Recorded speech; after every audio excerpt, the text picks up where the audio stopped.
The Afternoons with Joy podcast is presented by United Faith Mortgage. Let their direct lender advantage save you time and money. Welcome to a new episode of the Afternoons with Joy podcast. My name is Joy, and I do a radio show on Way FM. We're going to talk about faith, family, and fun. And if you ever want to listen to Way FM live, you can download the Way FM app or head to wayfm.com. But at the end of today's conversation, we're going to talk about how to declutter. I actually have no advice. I'm horrible at this. I don't like to get rid of a single thing, and that's why I need some advice. And we got some solid stuff, but we're going to kick this off with a conversation about how to be kinder to ourselves. When I found out how many times a year we speak unkindly to ourselves, I knew that I was one of the biggest culprits and I needed to do something about it. It's crazy how unkind we can be to ourselves. I read today that most of us are mean to ourselves in our head 1,000 times a year. And I thought, that's actually kind of low.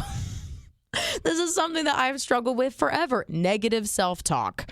And as I'm working on it, I'm realizing that if we truly believed that God loves us like the Bible says that he does, then we wouldn't be so mean to ourselves. Because if the God of the universe is crazy about us, I don't know why we have to be so mean. But it's easier to give grace to somebody else in my head.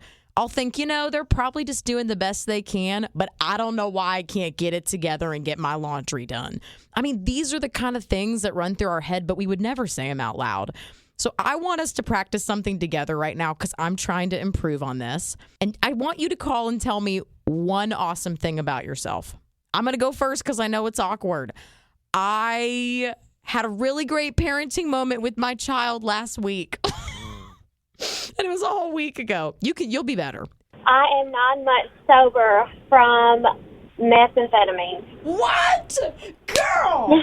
That's amazing! What? Yes. All did to God. He did it all. He did it all for me. Wow. What has life been like on this side of it, sober? I live with my mom. My mom got custody of my kids. I've been away from my kids for a year.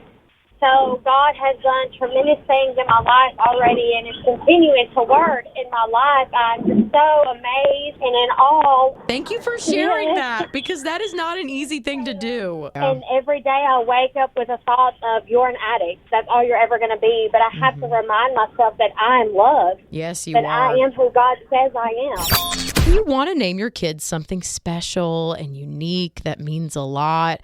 But it's not so unique when everyone has that name. Well, especially my last son. It's like the last kid. Yes. And we struggled with the name forever because I already picked 3 other names. So it's what's left? What's left? So we're at the pediatrician yesterday because my boy was sick. And as we get there, all of a sudden the nurse comes out and she's like, Nash, you can come on back. It was me and 3 other people standing up. And we all looked at each other. I think Nash is the most unique name. I've never met a Nash. I cannot believe all these kids had the same name. I thought it was unique until yesterday when all of us stood up. I would have looked at all of them and been like, how do you spell it? Is it short for Nashville? Right. It's so upsetting. So does his middle name like something unique? Briggs. That's cool. Nash Briggs. They're probably not Briggs. No. So he's still unique in some fashion. And he was the Nash that they were looking for. So. Of course he was. Instead of telling you the headlines today, we're going to focus in on the joyful news. A news station in Central Oregon did a story on a man named Eric. His car broke down, and instead of just calling in sick to work, he started walking. And 6.5 hours later, he made it to his job for the night shift. He continued to have to walk that route back and forth every single day as they couldn't afford to fix their car. And so when this amazing couple heard about it, they decided to step in. Seems like nobody wants to work anymore. And then you guys do a story with Eric walking 30-some miles to get to work. So I was impressed. And my wife and I wanted to help him out. We have more cars than we need, really. And so we wanted to give him this little Honda. We need to help our neighbors. I feel very blessed right now. The kindness and generosity of the community has been overwhelming. It's amazing.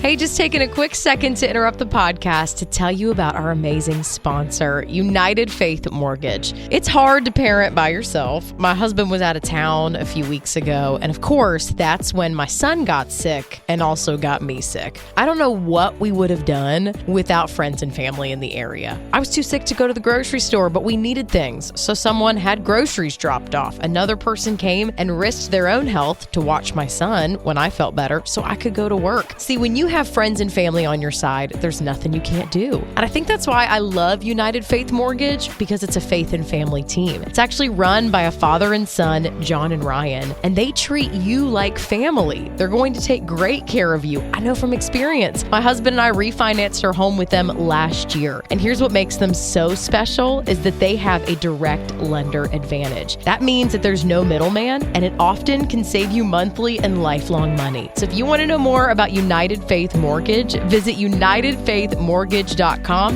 and you'll see how you get treated like family too. United Faith Mortgage is a DBA of United Mortgage Corp. 25 Middle Park Road, Milton, New York. Licensed mortgage banker. For all licensing information, go to NMLSConsumerAccess.org. Corporate NMLS number 1330. Equal housing lender. Licensed in Alaska, Hawaii, Georgia, Massachusetts, North Dakota, South Dakota, or Utah. Laughter is contagious. So this is one of my favorite moments of the week when we try to make Tom laugh. Oh, man. I don't feel very confident in my joke today. I made you crack up last week. Last week was amazing, Joy. We have not forgotten it. But, okay, I'm going to try first. Whether I succeed or not, you will have a chance, and you could win yourself a prize. For drizzle. Last week, I'll just go ahead and tell you. Last week, I said, why does Snoop Dogg use an umbrella? Fudrizzle. Yeah. It was so good. Look, he's laughing again. Okay. All right, serious face. You ready for this week? Yeah. Why? Nope, I messed it up. Oh, man. Hold on. Oh, no. What did the janitor say when he jumped out of the closet? Supplies. That's it. You've heard it before? I have. No. Hey, it's a good one, though, Joy. But you're laughing because I delivered it terribly. Oh, no. Supplies. It did make him laugh, though. Okay, so if you think you can make Tom laugh, clearly it's easy. All you have to do is butcher the joke. Then you can call right now. Hi, this is Olivia. Okay, Olivia, Tom's ready. What do you call a sleepwalking nun? Sleepwalking nun. I feel like it's like I should know this. Don't you feel like you should know this? It's not nothing's coming. All right, what? A Roman Catholic. A Roman Catholic. Because she's a nun. The nuns are Catholic, and they roam. They walk. Oh, they're Roman. They're roaming around. Not Roman. And a Roman Catholic. Roaming. That's really good. So we're primed and ready. Make me laugh. Okay, what is the one animal you cannot trust? The one animal you can't trust? Is that what you said? Yes. Oh, Joy, you got anything? A liger? Because he lies? Oh, wait, I got it. You know it? I want it, but it's your joke. I want to see if you can get it. You really know it? I think. Oh, man. Okay, I don't know it, so go ahead. The cheetah. Akita? A cheetah. Oh, a cheetah! A cheetah! You're good at getting rid of stuff.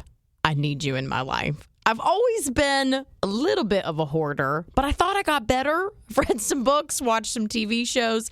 But last weekend, my husband and I tried to get rid of a bunch of stuff in this room that is just a holding place for things. And I suddenly discovered that everything in there is my treasure. I don't want to part with a single thing. I have emotional attachment to everything. I'm like, I'm going to read that book. I bought that when I was overseas. One day I'm going to use that thing and I'm going to attempt to go after it again tomorrow. But in order for my marriage to not have a big fight, because my husband does not love this about me, I need your help and tips on how to part with things. Since my husband died, I have become a hoarder. And my therapist said a hoarder is anybody that the top of everything has something on it. Oh, and yes, I'm a stacker. It's just easier. What you need to do is find somebody that needs the stuff that you need to get rid of. I live in Kentucky, and we had a tornado, and so I'm getting rid of my clothes. I have 1,000 items of You clothing. did not. See, probably we don't know how many things we have until you really get it all out and look at it. And I have already sent 3 boxes of clothes to the tornado victims. we are talking about decluttering. It's a part of life, but some of us are not so great at it. I tried last weekend and I totally failed because everything has a memory. You get somebody that's not attached to all of your treasures and say, do I need this? And they'll tell you, toss it. The problem is currently that's my husband, and then I just get very angry. I'm like, that is important. How dare you not see its worth? You need to get somebody that can't get angry with you.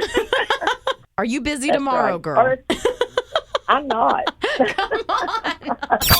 Thanks for listening to the Afternoons with Joy podcast. If you want to hang out online, you can find us on Instagram under WayFM Afternoons or on Facebook under WayFM Afternoons with Joy.